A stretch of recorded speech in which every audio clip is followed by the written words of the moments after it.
Chicken wings. Ayan, pumunta ka doon, banda. O, di ba? Balik 20 dirhams ang in-order namin. Iya mo.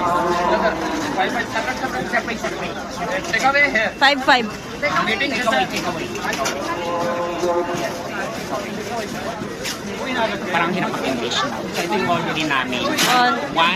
One dirham. Ipakita mo. Ayan. Mausak. Ayan, di ba? Sarap. Ano natin? Pakita ka rin ng pera. Marunong na marunong. Ito yung pambabayad natin. Awang tawa. Awang tawa. So mamaya yun ang kakainin natin, guys. So 20 pieces or 20 dirhams or 20 pieces. Kalas.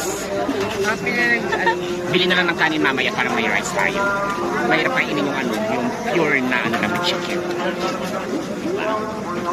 Sana ulo, yan na. Ayan, Magkat ka pa. Oo, yun ang maraming Ganito.